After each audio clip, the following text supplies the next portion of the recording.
Welcome to Nerds at Church, a podcast about nerdery and the Bible. I'm Pastor Emily, and my pronouns are they, them, theirs. And I'm Pastor Kay, and my pronouns are she, her.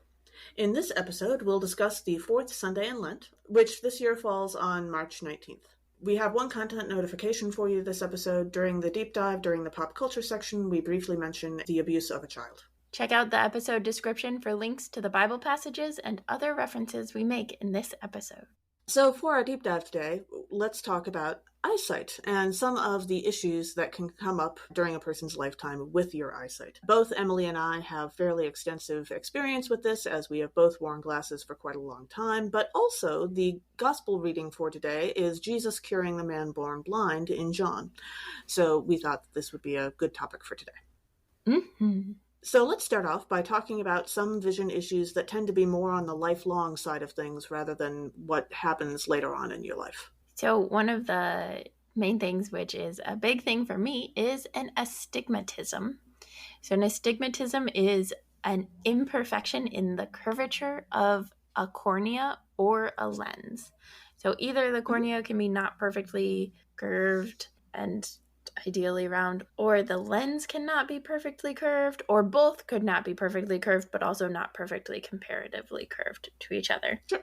And so for those of us who have astigmatisms, my best way of describing what happens is that we see lights the way that most kids draw the sun. So like the rays of the sun. Right, which is not an accurate depiction of like a star, but is how the light happens, where there are like lines or crosses or like kind of a starburst thing. This is especially true with headlights or with lights at night. Yeah. So there's like a meme that's like, people with astigmatism unite. We ride tomorrow, just not at dawn or dusk or night.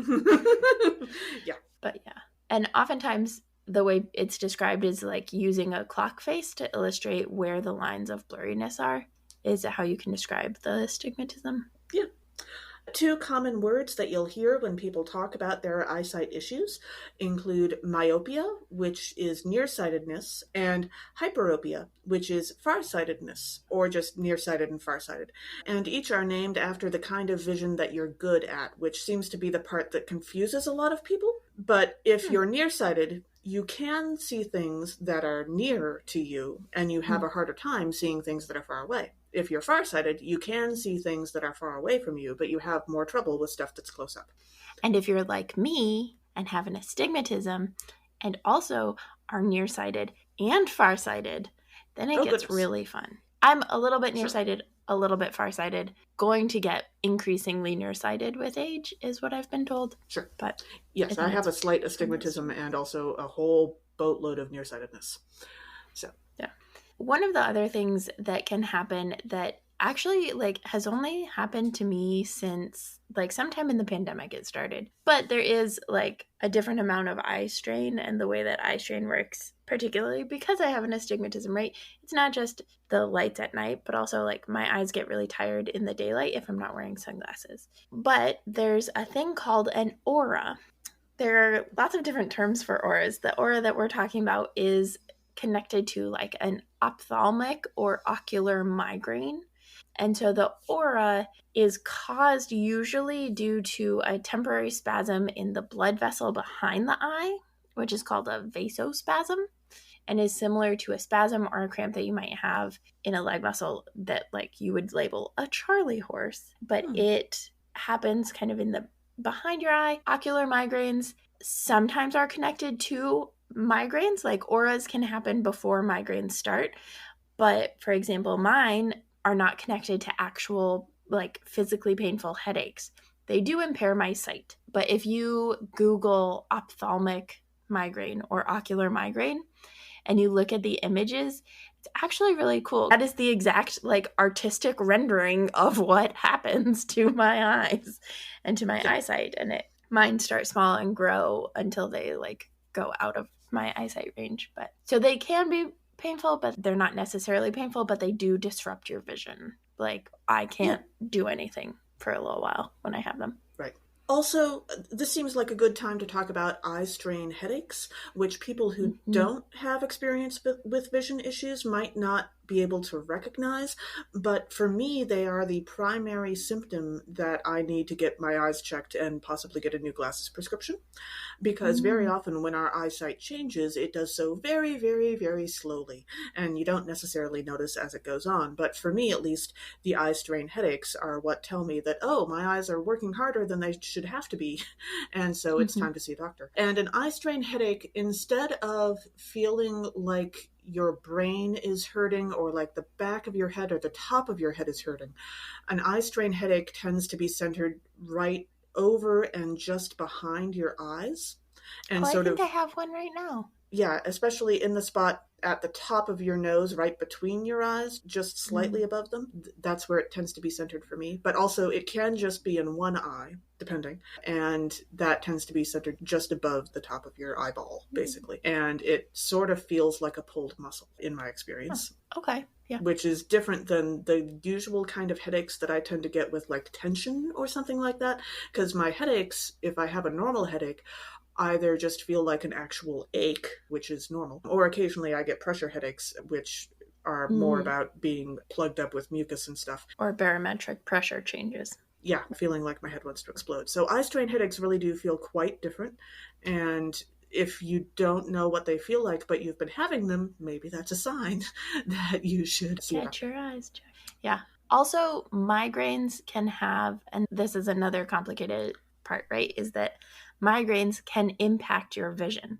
So they can give you the auras that I mentioned, but they can also make you really sensitive to light. So Yes, that's why people will photosensitivity. like turn off lights or use green lights because those are supposed to be better for migraines, that sort of a thing. So Sure. there's like things can compound upon each other to make it Yeah. more difficult. And speaking of which, I almost forgot to mention there is a eye problem that is more common among people with ADHD, which as a person with ADHD I wanted to point out, it's not very well known. It's called vertical heterophoria, and it is ridiculously complicated to explain, so I'm not going to, but basically if you have trouble walking straight down a narrow hallway without really working at it, maybe ask someone about vertical heterophoria or look it up. It's not super common among people with ADHD, but it's much more common among people with ADHD. So it's worth looking around. Also, of course, one of the best known kind of eye problems that people face is what's called legal blindness, which a lot of people don't realize that the line for this is actually having your central vision acuity, your basic vision ability, be 2200 or less in your better eye with correction.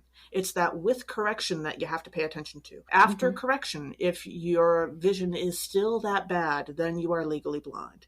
If your correction fixes your vision to be better than that, then you are not legally blind. Yeah. So I know I have a friend who's blind, and when they were getting connected with like resources and stuff, they went to a school for the blind.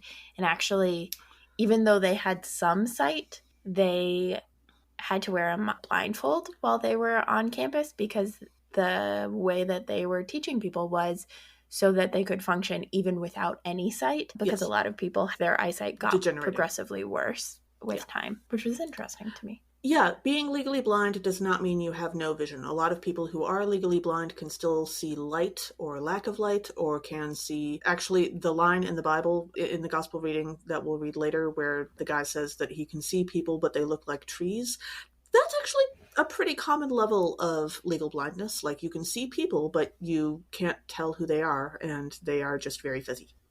Mm-hmm. Yeah. Another type of eyesight stuff is color blindness. So there are a variety of different types of color blindness. One is red green color blindness. Another is blue yellow color blindness. Or you can have complete color blindness.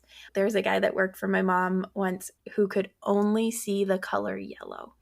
Everything Interesting. else Okay. was scales of gray. Also, sometimes people have double vision.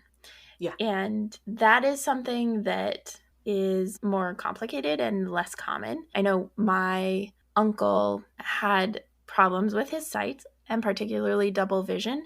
And that prompted him to go to the doctor, which actually led to him being diagnosed with multiple sclerosis. So it is a symptom of multiple sclerosis where you get double vision. And so he had, like, I remember him having like tape over one of his lenses of his glasses or a patch, those sorts of things to try to minimize the double vision. There's also a condition called amblyopia, which is reduced vision generally in one eye caused by abnormal vision development early in life. The weaker eye, which is also sometimes known as a lazy eye, often wanders either inward or outward, and the focus is not connected to what the other eye is focusing on. Amblyopia generally develops somewhere between birth to age 7, and it's the leading cause of decreased vision among children. And very rarely you can actually have this affect both of your eyes, but usually it's just one. So also, did you know that there is a thing called dominant eyes? Like, you have a dominant hand. Yes. And a dominant foot. You also have a dominant eye. So if you hand somebody like a telescope and they put it up to their eye, that generally is a pretty good indicator. If you don't tell them why you're handing it to them, it's a pretty good indicator of which eye is dominant for them. I'm right eye dominant. Yeah, I think I am right eye dominant. I don't remember offhand. Most people are the same eye that they are handed, basically. Really? Dominant eye as they are handed, I think. It's pretty common. It's not interesting. 100%. But also, if you notice that you're mostly getting eye strain headaches only on one eye, it's probably your dominant eye and you're probably overusing it. Good to know. Which is probably more of a concern for folks who already know they have vision issues. Yeah, who have worse eyesight. And so those are like things that happen a lot throughout life, or for like your whole life sometimes. Sure. And then there are the vision problems that can happen as we age, which is a whole other lovely ball of eye stuff. Yeah, so theoretically speaking, these can, I suppose, happen to people of any age, but they are way more common with the elderly. And so first, of course, there's glaucoma, which in my experience, a lot of people seem to know about. And this is damage to the optic nerve, which results in a permanent vision loss. There are a few different types of glaucoma. Some of them involve having increased pressure inside the eye, which is always a slightly terrifying thing for me to think about. And usually this damage occurs very slowly over time. It's the reason for my least favorite test at the eye doctor, the air puff test, which I fail constantly because they can't actually get the puff to get in my eye because I close it too fast. So, did you know there's another option? They are doing it a lot more because of the pandemic. I prefer the puff of air because the drops, which are like yellow drops, actually sting my eyes. But they put yellow drops in your eyes and it has a similar effect. I mean, the reason I hate the eye puff test is also related to the fact that I hate eye drops because it takes 4,000 tries to get them into my eyes because I blink too fast because my eyes are very sensitive because I've been wearing glasses since I was 5. So I don't know that it would do me a lot of good. But yeah, genetics plays a role with glaucoma. It's not 100% if you have family members with glaucoma, but it's more likely. And it seems to be especially common in African American men. Also, diabetes can encourage it to move faster. And when you have glaucoma, your peripheral vision, the vision at the edges of your vision field, is lost first. I see. Another thing that can happen to your eyes as you age is macular degeneration. So macular degeneration is damage to the macula of retina, which is the colorful part of your iris, and that results in permanent vision loss. It is common in older people, it is more common in white people, and smoking is actually a risk factor for it. So for macular degeneration, vision loss actually starts in the center of your vision field rather than at the edge like it does with glaucoma. Yeah. And then cataracts are a fairly well-known vision problem that a lot of people tend to be familiar with because they're immediately recognizable to the people around you because, of course, this is when the lens of your eye becomes cloudy and the clouds are visible to other people. Those clouds block your vision. Cataracts can be corrected with surgery, which is fairly common in more rich countries, and the surgery itself is, by this point, somewhat simple compared to some types of Mhm. surgeries for rich countries, but also in a lot of developing countries, it's just not available at all. It's the most common reason for vision loss worldwide. And diabetes and smoking are both risk factors. And also, if you want to take an extra step to prevent cataracts, you should wear sunglasses a lot. Indeed, you should. The thing about cataracts, so part of it is the cloudiness is what we see as the pupil. Like we literally don't see the lens. We just Yeah. see the black of the pupil, which is because there's no light coming out of the eyeball, just going Which is in. good, because if there was, that would be a problem. Like, Yes. There was yeah, a time when that's what people thought, though, yeah, like back yeah. before science figured out that it was not that.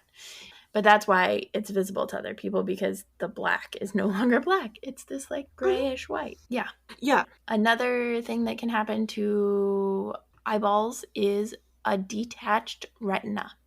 So that can result in sudden light flashes, drastic increases in floaters. So I don't know about you, but I get floaters, which is every yeah, once I in a have while them there's occasionally.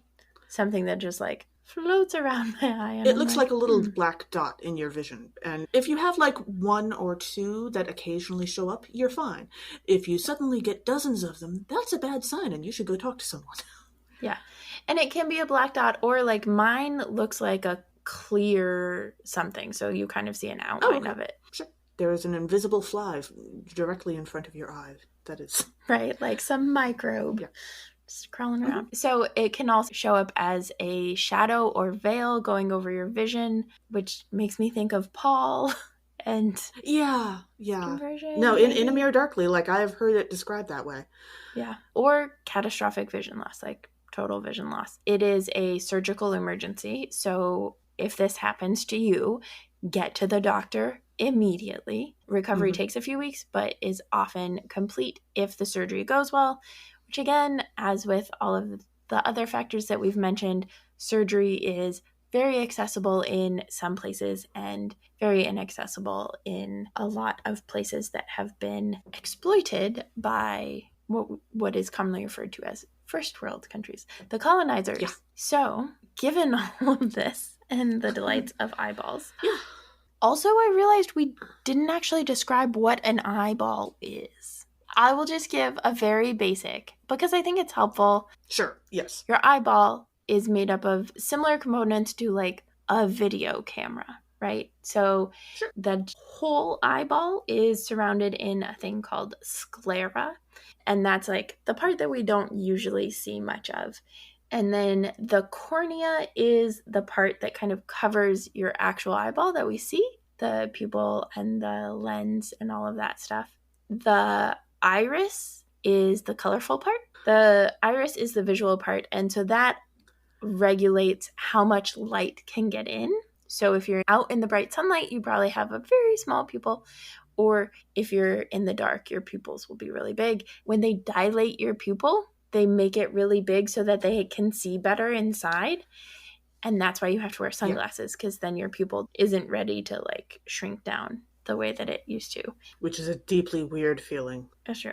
The Yeah. lens is the part that does the magnification type of stuff. And that is basically your pupil shows it. It's underneath your iris because it's held in by your iris. But that is your pupil. And so then light can go in past your cornea through the lens and then it will hit the back of your eye. And when it hits the back of your eye, it'll hit the retina. So that's like the Hmm. sclera is the outside, the retina is like the inner lining of your eye, and that's where your rods and cones are. So, rods and cones are the things that are kind of in the back of your eye, and the rods are responsible for your vision at low light levels. So that's just a black and white kind of thing. And they have low spatial acuity. So they're not particularly strong in spatial reasoning. Yeah. And then your cones are active at higher light levels. So they're responsible for being able to see color and they have high spatial acuity. So they can kind of tell better where different things are. Yeah. And there are 3 types of cones: S cone, M cone, and L cones. Short wavelength, middle wavelength, long wavelength Sure. sensitivities. Yeah. Now, how do we care for these very important body parts, which are connected to our brains? They're the only thing in our body that is directly connected to our brain and the outside world. Yeah. So, what do the numbers of your sight prescription mean? If you go to the eye doctor and they give you a prescription because you have a little vision loss and you need glasses or various other vision correction methods, there are 2 very common ways that your sight prescription will be written. One of them is a number followed by a decimal point and then followed by 2 more digits, which might be positive or negative. And that is the strength of the lens that is needed to correct your vision. If you have a negative number, that means that that eye is nearsighted. If you have a positive number, that means that that eye is farsighted. And generally speaking, your prescription will always be given for both eyes separately because generally speaking, your eyeballs will actually be slightly different. One is slightly better, one is slightly worse. It's true. Whatever. It's true. Yeah. The other way that your sight prescription might be written, although this is less likely to be like the prescription that's written down and handed to you, this is more likely to be just like how your eye doctor describes it to you, because this is the common way people are used to thinking of it, is there'll be a 20, the number 20, and then a slash, and then a second number.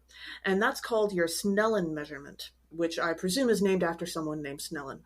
And your vision is basically measured by saying that when you look at your eye chart at the doctor's office, you're supposed to be looking at it from 20 feet away. If you're not looking at it from 20 feet away, they have like adjusted the chart in some way to compensate for it. But mirrors is what ours does.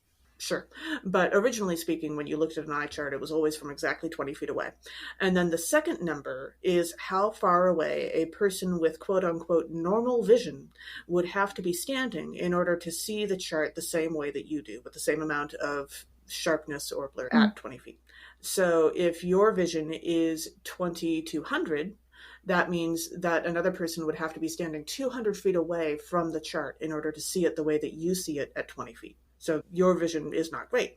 If your vision is 20/20, that means your vision is essentially normal. You are seeing it at the same range as a normal person. If your vision is 20/40, that means that your vision has some correction needed, but it's not like horrific. One thing to note if you are in the world of getting glasses, you always want your eyes to be as relaxed as possible when you are doing the vision tests. Because if you are squinting and straining to see something, then your prescription will be off, and you will always be squinting and straining to see it. Yes, on the one hand, that is absolutely true. On the other hand, when we say as relaxed as possible, we are not necessarily suggesting that you use, mind-altering substances in order to be more relaxed. That just means don't squint and try not to strain your eyes. Also true. And if your eyes are watery, maybe dry them off. But yeah, try to have your eyes as comfortable and as ready as possible within the realm of normalcy for you. Yeah, maybe don't stay up all night the night before trying to read in the dark. That's not going to help. Yeah, probably not. Yeah. And then if you are someone who doesn't need the super fancy glasses or doesn't want to or can't afford the super fancy glasses that the eye doctor place tries to sell you, one of the important measurements to make sure you get from them when you get your test is your PD, or pupillary distance.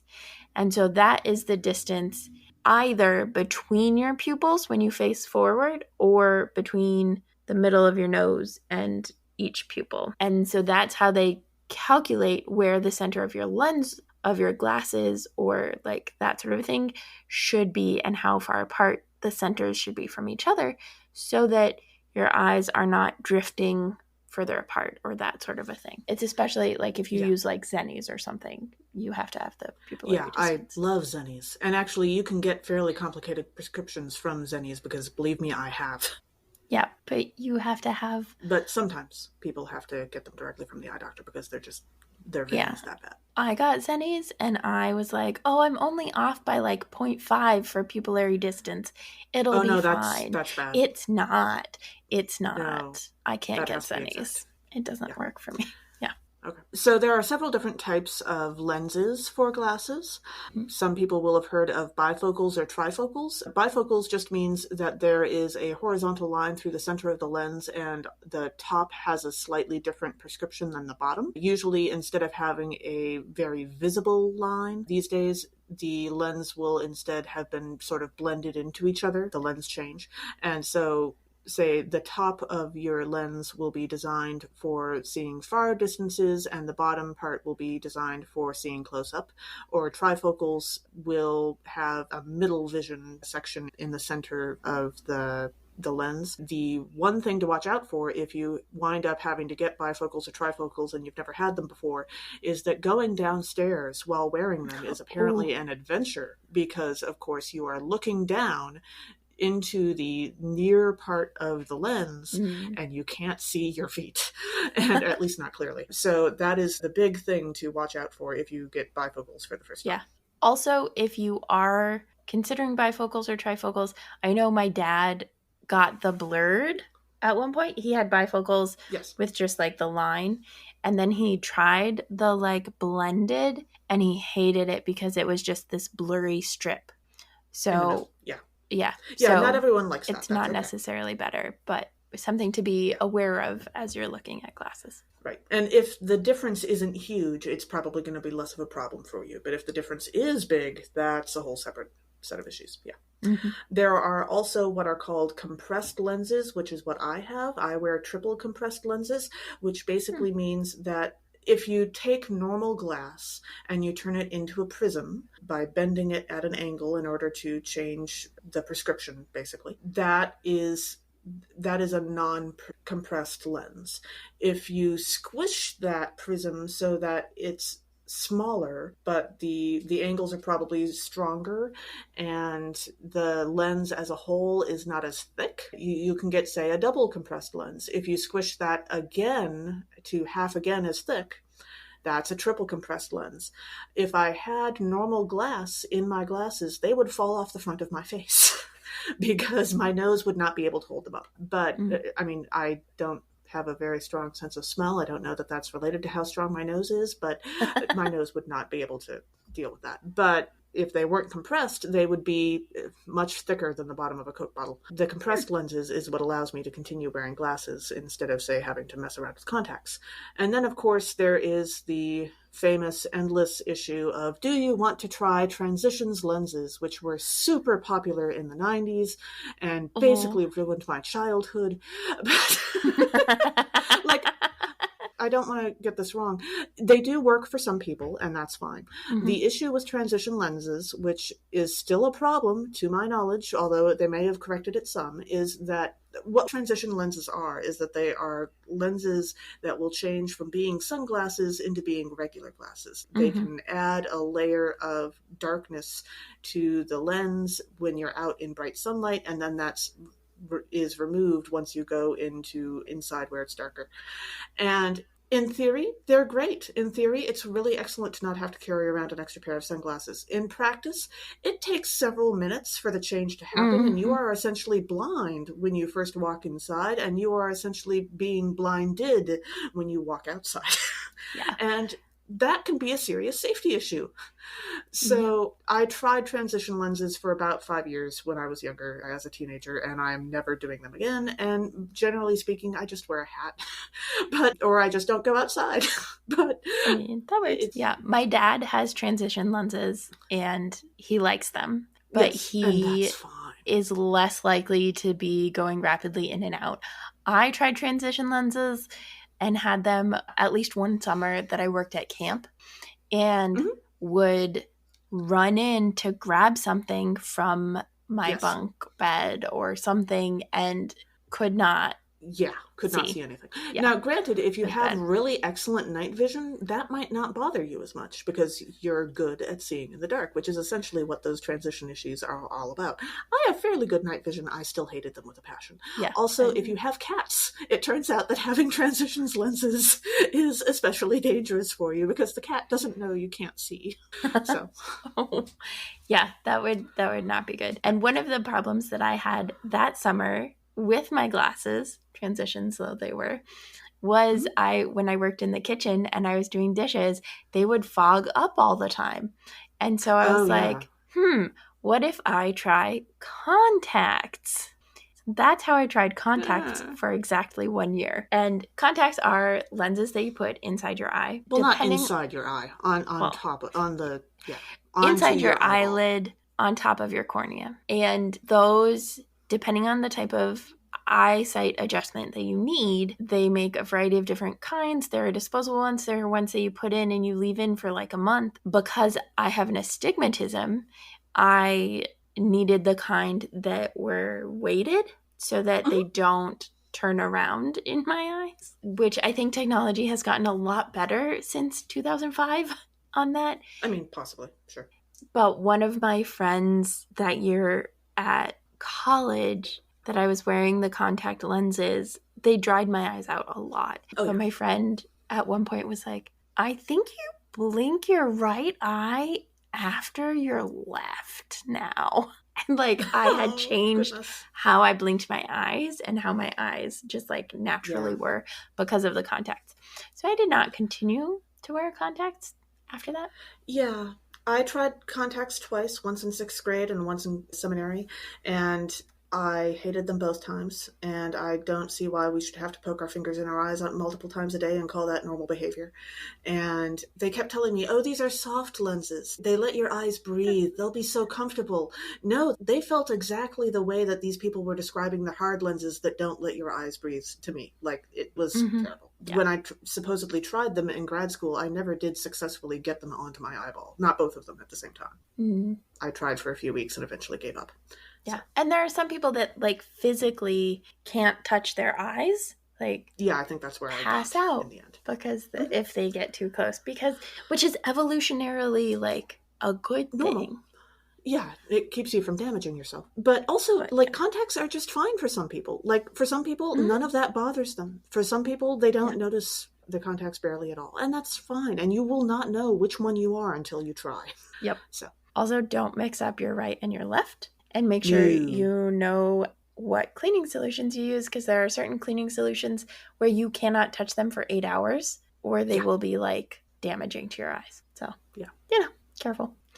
And then there are a couple things aside from glasses and contacts that you can do to your eyes sometimes to help them. One is surgeries. So LASIK or other related surgeries that technically aren't LASIK, but we kind of call all of them LASIK these days. It's kind of like calling all tissues Kleenex, yeah. Yeah. They don't necessarily prevent vision loss due to aging, but if you've had certain types of vision loss or certain types of like macular degeneration, then it can correct what is there. Well, I think specifically it can't actually correct macular degeneration, but it can correct several types of vision loss. I was going to say, I don't know the specifics. It can correct normal vision loss and a few other types, but yeah. Yeah. But it'll correct it, and then your eye will continue to progress as it was otherwise. So if your eyesight was getting progressively worse, once you have the surgery, your eyesight will probably still get worse, but it'll be back to starting at 20/20 maybe, and then get worse from there. Yeah. But yeah, basically, our suggestion is know what an eye strain headache feels like so that you can tell if you have one. Or you can recognize them if someone else describes one. And also, once you turn 50, get your eyes checked every year. That's just a good once a year. Going to an optometrist is not actually a big deal. But glaucoma and macular degeneration and various other eye issues, once you hit 50, they get way more common, and you really don't want to find out that you've had this going on for a while and you just hadn't noticed. Yeah. So like we suggest that people with breasts get checked for breast cancer, I would certainly suggest that once you turn 50, go to the eye doctor once a year. Yeah. And really, you should, if you are able, go to the eye doctor once a year anyway. Ideally, sure.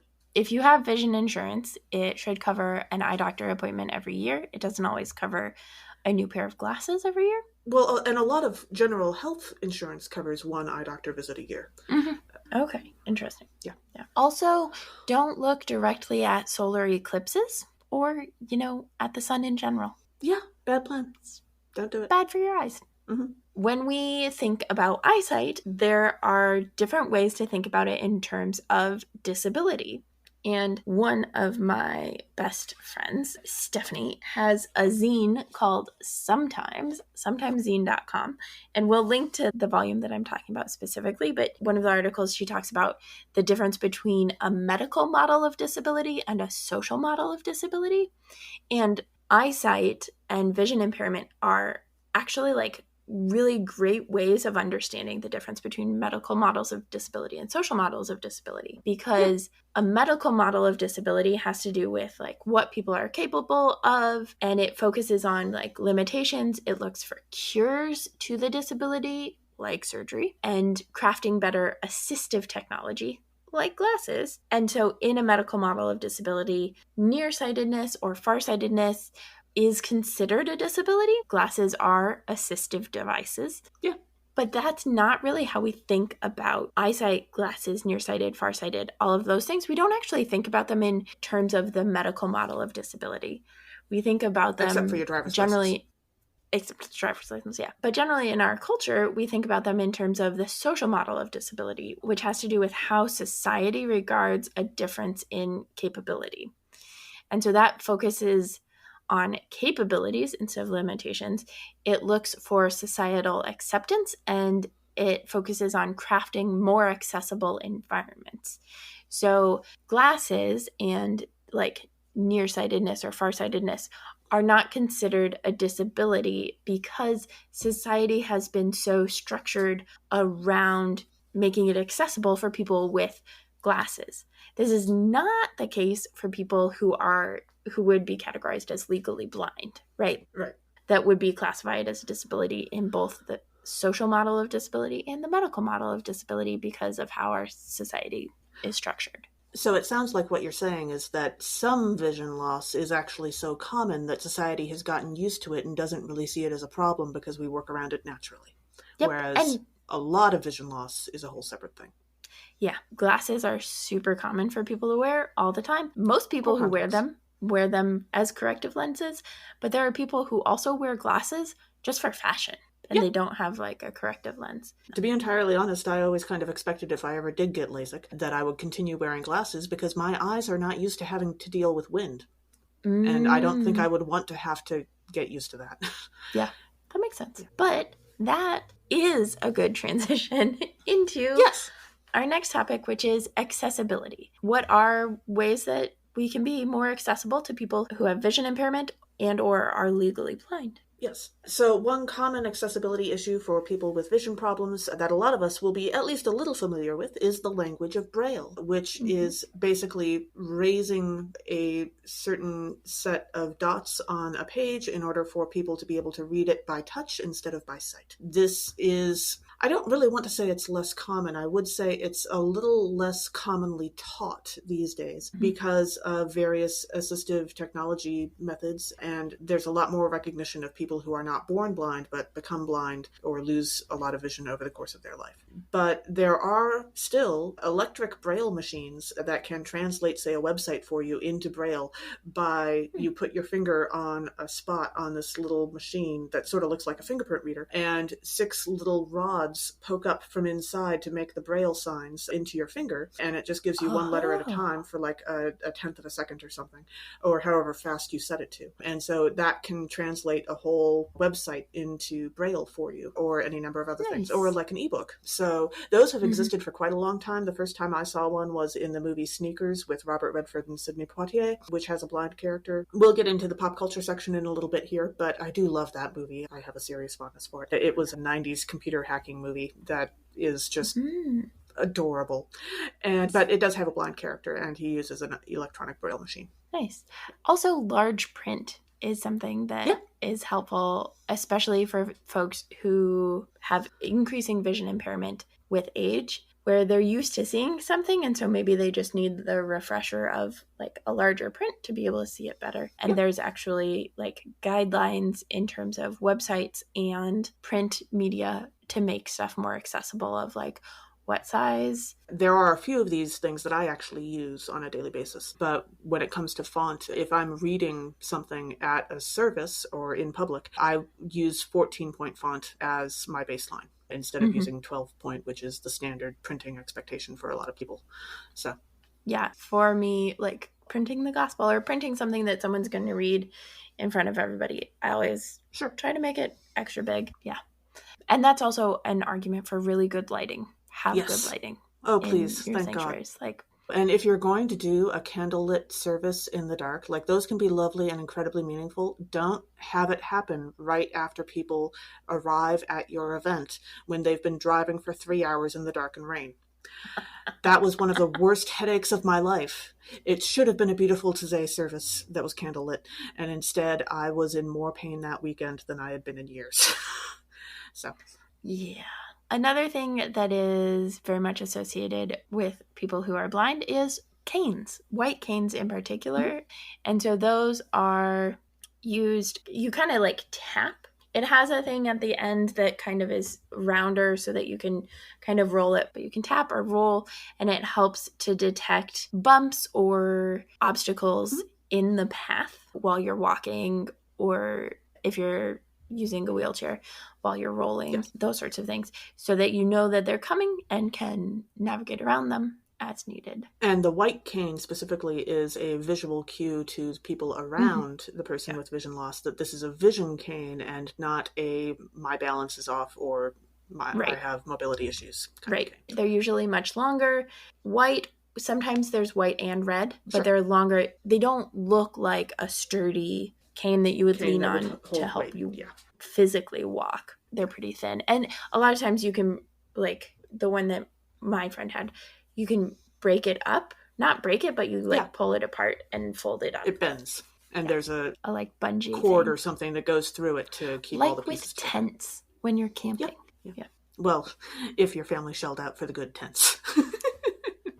Yeah. There are also text readers or screen readers which read aloud to you. This is why you will commonly see people with vision issues on social media comment that please, for the love of God, like using one smiley face is fine, or putting one smiley face in your screen name on a social media site is fine, but don't please use 47 of them in a row because Mm-hmm. that makes their lives miserable. Yeah. Or like when you make images out of like dashes and hyphens and all of that stuff. Yeah, It's that's really not fun for people who accessible. can see them and really not useful for everyone else. Also, of course, there are screen magnifiers, which are just items that make your screen look much bigger. They're magnifying Mm-hmm. glasses for your screen. Between those options, that covers a lot of vision loss for a lot of people. That is very helpful Mm-hmm. for many folks. Also, if you don't quite need that level of help, one thing that I've found that has significantly reduced my eye strain in the last 5 years or so is you can tell your computer to make the cursor of your computer twice as big. Mm. And it is suddenly so much easier to find your cursor on the screen. So Yeah. that is very helpful too. There's a way that my cursor like flashes bigger, or my mouse flashes bigger too. Also, you can adjust the size on a lot of computers and phones now. The font size you can make bigger. One of the things that my family did, this was before all of this technology had caught up, but around the time when we had cell phones that either had flashlights or could take pictures. And so if we were at a restaurant, which is frequently way more dimly lit than is helpful for reading a menu, but is delightful for romanticism or whatever, Sure. they would take a picture of the menu and then zoom in on And look at it. the Yeah. thing to look at it. Speaking of which, if you have terrible vision without your glasses and you like knock your glasses off your nightstand and you need to look for them, but you can't see them, if you can find your cell phone, taking a picture of the floor and then looking at the picture can be a much faster way to find your Mm, glasses. I learned that one about 10 years ago and it has saved my life several times since. that is brilliant. So I think it was suggested to me. But yeah, that is magnificent and also saves me from like stepping on my glasses. Yeah. Another thing that is helpful is doing high contrast mode on phones and computers and stuff, or dark mode. This is also helpful. High contrast is also especially helpful for like folks who have dyslexia, for example, to have the letters and stuff Yeah. be more clear. Dark mode is helpful if you have light sensitivity because it doesn't shine quite as bright of lights into your eyeballs. So I have a lot of my stuff is on dark mode Yeah, just mine by too. default. Yeah.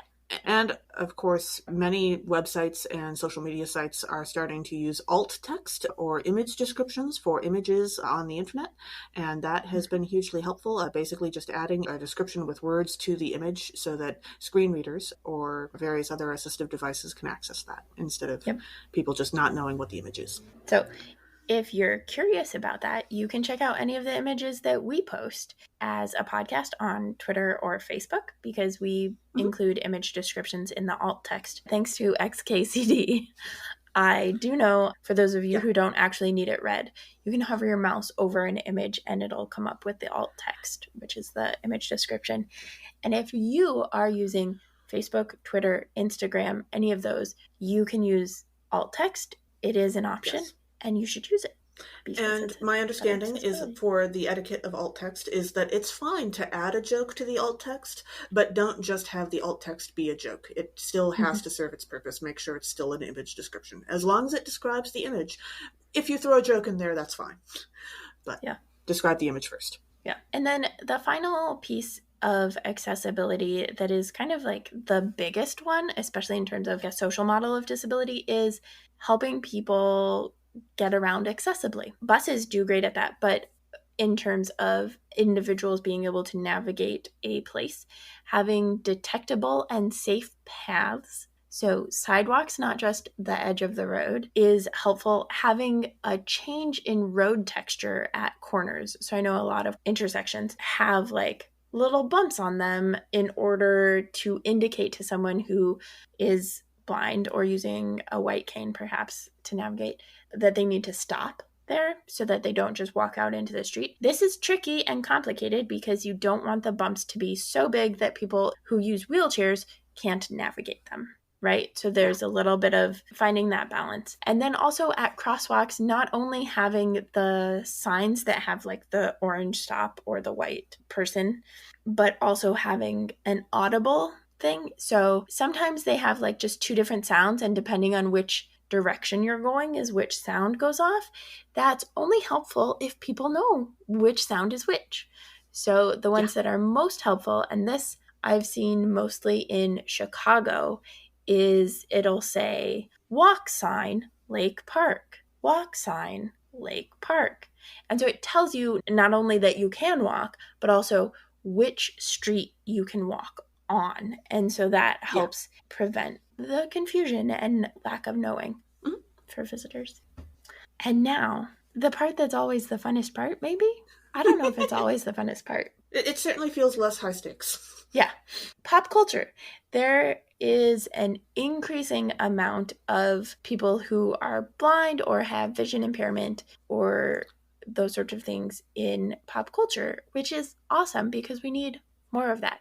We always need more of that. So one of the iconic characters in the movie Rogue One, which is one of the Star Wars movies, is Chirrut Imwe. And I'm not 100% positive that I'm pronouncing it properly, so I'm sorry. And he was very connected to the Force, but he's described as a blinded spiritual warrior monk, but he was part of the crew that helped do the rescuing of the information in the movie Rogue One. So there is also an episode of Golden Girls that deals with vision loss because there's an episode where Rose's sister comes to visit and she is dealing with sudden onset vision loss that's fairly catastrophic and learning how to live with that. And it's a lovely episode, but also just reminds me that I need to get back into watching Golden Girls because it's such a feel-good show.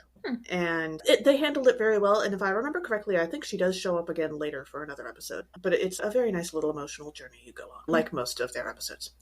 And then, of course, there's also Daredevil, the famous superhero from the Marvel Cinematic Universe and just the Marvel Universe in general. He is a blind superhero who is essentially a melee fighter, and he has some super senses that allow him to somewhat compensate for his blindness, but also his blindness is very real and does have very real effects on his life.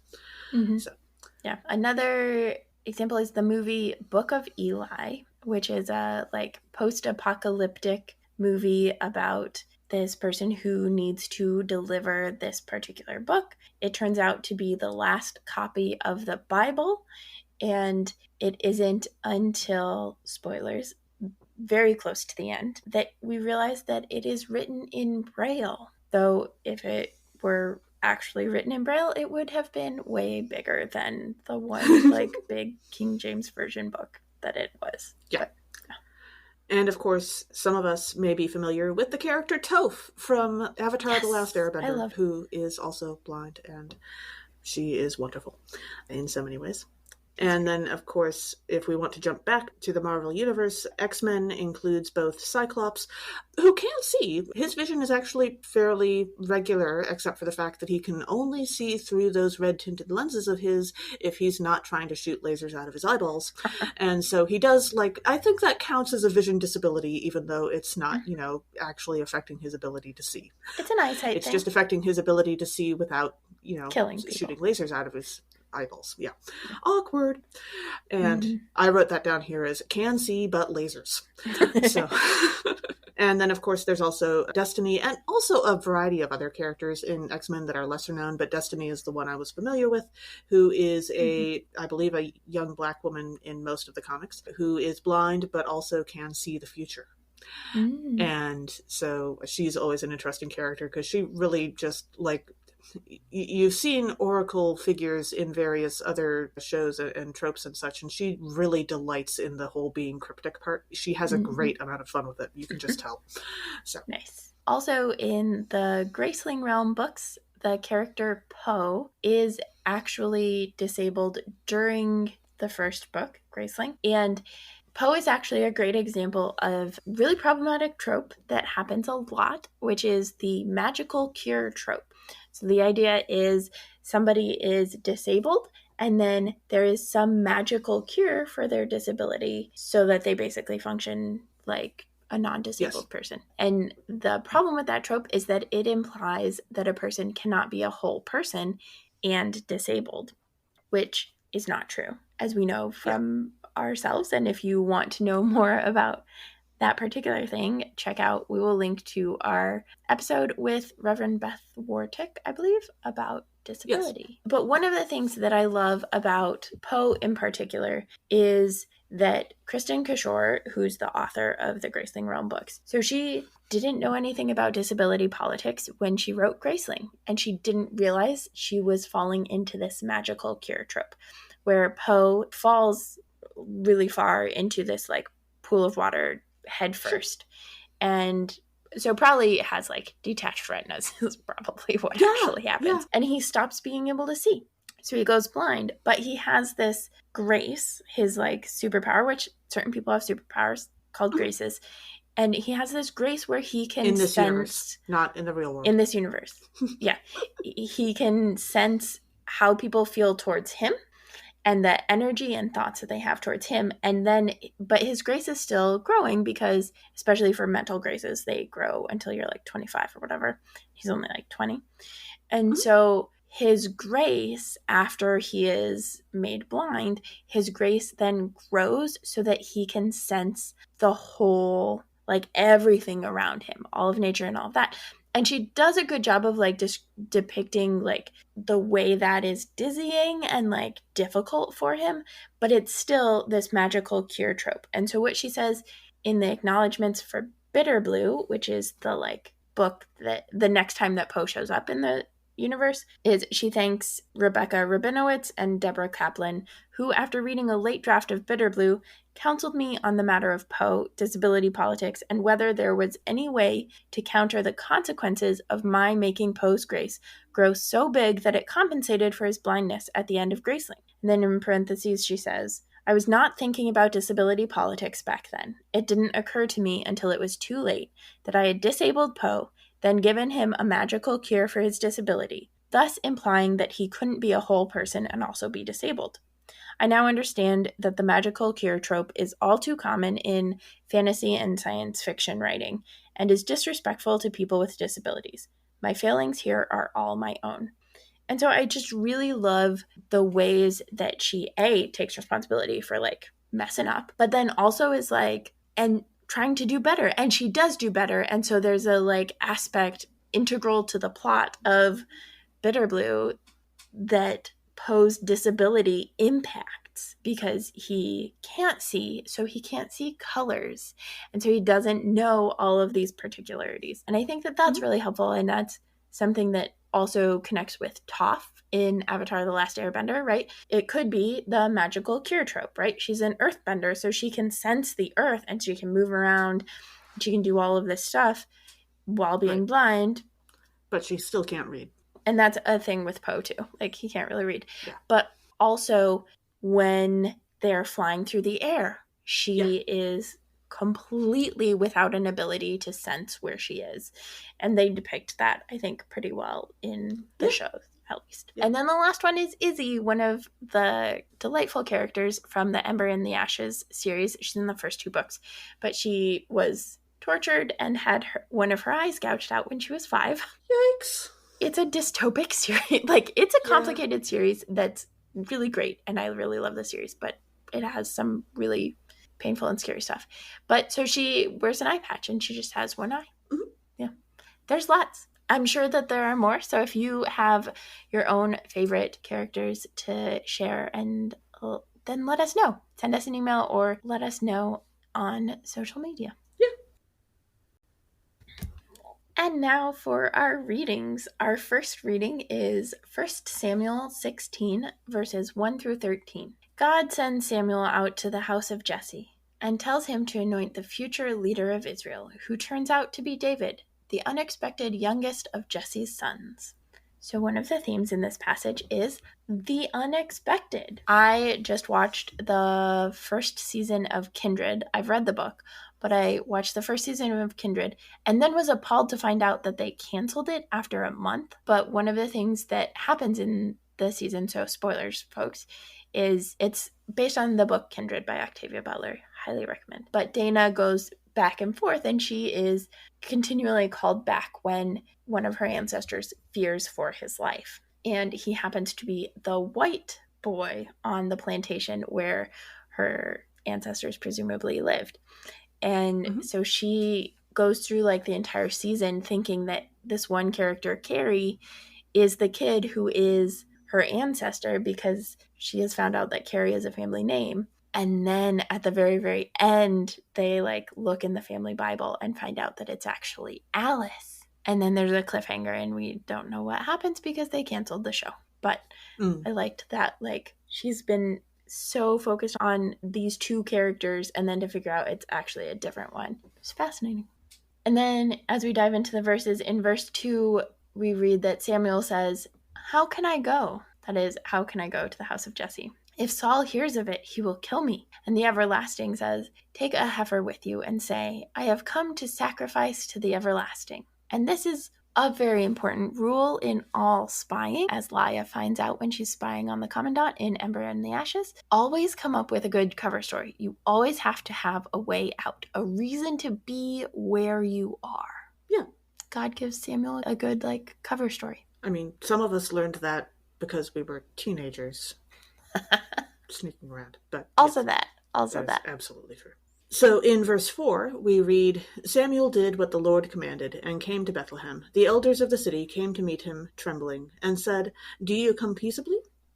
And we don't really see it like constantly in the Bible, but I have to imagine that prophets got this a lot back then.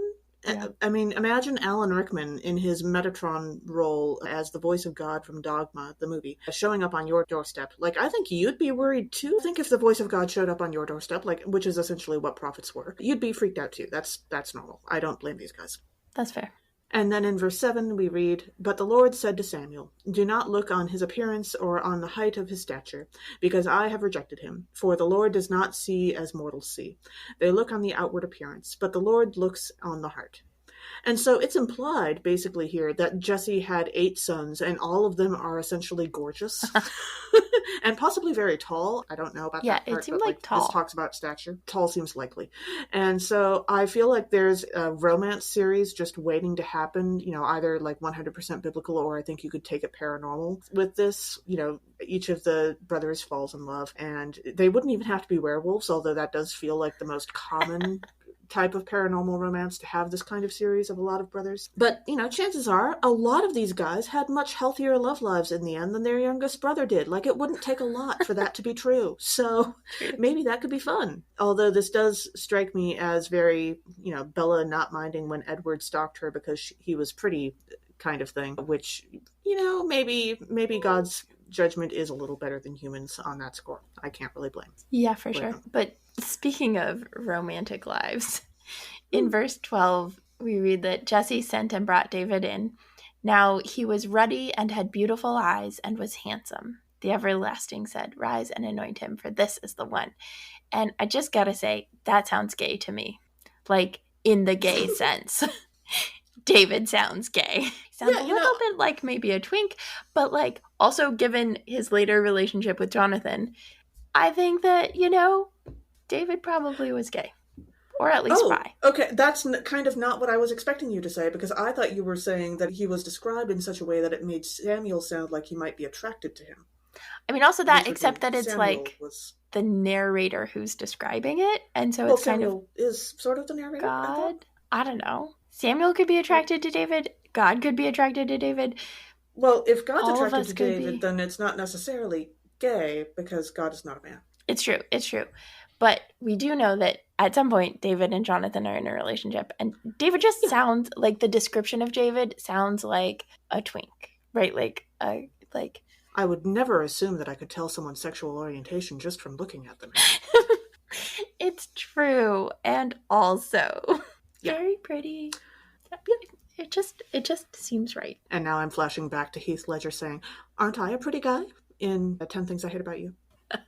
Our second reading for this episode is from Ephesians chapter 5, verses 8 through 14. We are told to act visibly rather than secretly, and that secret acts, often dishonorable, are unfruitful and need to be exposed. So one of the themes in this passage is the idea of revealing what is hidden. And there's so much shame that gets imposed on like the things that are hidden. And I was thinking about it in terms of like in Battlestar Galactica, the final like 5 Cylons who were unique and whose memories were erased, and they like were hidden and had to stay hidden in part because it was not safe for them to be out in the open. And so it got me thinking about the very valid reasons that there are for hiding some things versus the other things that are hidden for problematic reasons. Yeah. So in verse 9, we read, "For the fruit of the light is found in all that is good and right and true." And so I immediately, of course, started thinking about like light shining fruit. And if I remember correctly, I think that the prize from my first D&D campaign's first boss fight was 2 brightly shining apples, like apples that emitted bright light.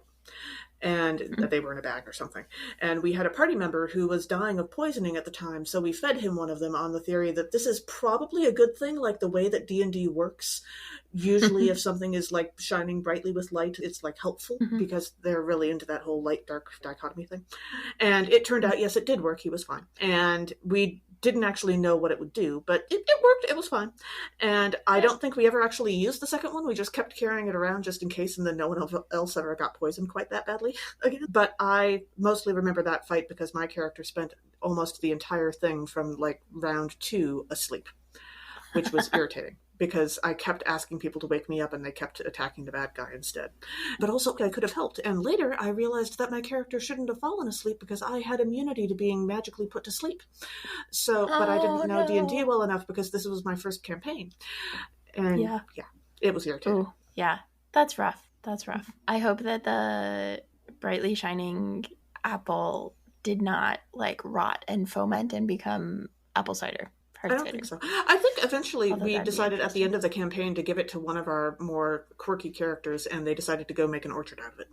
Ooh, nice. Yes. And then in verse 10 we read, "Try to find out what is pleasing to God." So, if that's the call and the commission for followers of Christ, try to find out what is pleasing to God. Maybe not try to be super judgmental and advocate for the genocide of a group of people. That's probably not pleasing to God. maybe. Also, don't Maybe. advocate for the genocide of several groups of people. Like, that also seems Yeah, genocide like bad. maybe stop trying to eradicate anybody. Trans people, Sure, Jewish people, anybody. sure. Yeah. You can see our dehumanization deep dive for more on that. Mhm. And then in verse 11, we read, "Take no part in the unfruitful works of darkness, but instead expose them." And it got me thinking, not of shiny apples, but close. What about fruits of darkness? Like, did you know that forced rhubarb grows in candlelight? So it grows in the dark. So does white asparagus, which is not actually a fruit, and a couple other vegetables. And I'll link us to that article because I thought it was fascinating. But I love the Interesting. idea Sure. of fruits of darkness. Yeah. And then in verse 12, we read, "For it is shameful even to mention what such people do secretly," which is to say, the secret acts of the people that are done. It is worse, however, than shameful to keep such things secret, because that can always lead to more people getting hurt. And this is actually part of what I have always really liked about the TV show Titus, which was from the early 2000s and is now available for free on YouTube. In the show, it's a family sitcom, and they deal with a bunch of screwed up stuff in their family, but they always brought it to light. Like, partly because they knew that, ultimately speaking, it would help if everybody knew that this secret was exposed. Also, partly because they were just universally really terrible at keeping secrets.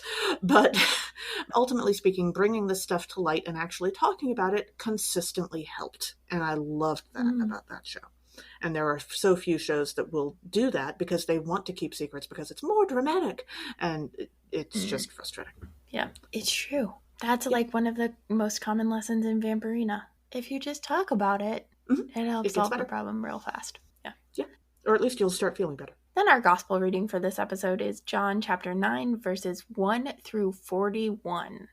After Jesus heals a man who was born blind, the man is thrown out of his community for sharing the story of his healing. Jesus then discusses the nature of sin and spiritual knowledge with his disciples and some Pharisees. So one of the themes in this passage is the idea of willful disbelief. Multiple times people are like, okay, to the man, what happened? And then they don't believe him. And then they ask their parents. And then they ask him. And then they ask, like, they hear the truth and they don't want to believe it. And I couldn't help but think of a current situation happening at Fox News with the commentators where they specifically knew what was right and good and true and did the opposite on purpose and were told to make money. Yeah, that's not okay. No. Yeah. And then in verse 3, the disciples ask, who sinned, this man or his parents? And Jesus answers them, neither this man nor his parents sinned. He was born blind so that God's works might be revealed in him. And I love this verse. It is one of my favorite verses.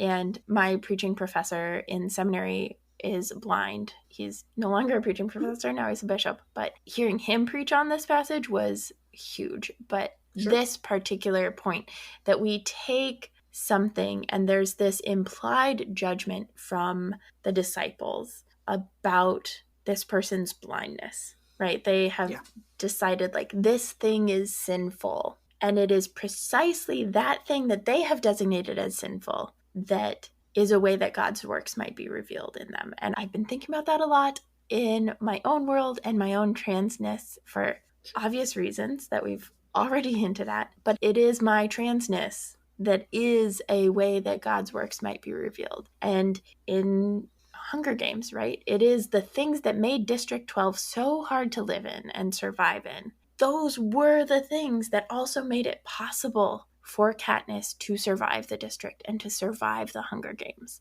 Like, it is the things that are so looked down upon or dismissed or judged that actually, like, sometimes are the best ways that God works. Not that God causes harm in Katniss's case, but God caused my transness, that's for sure. Yeah, and, don't worry. I'm sure you have plenty of other sinful natures. Yeah. That actually are sinful.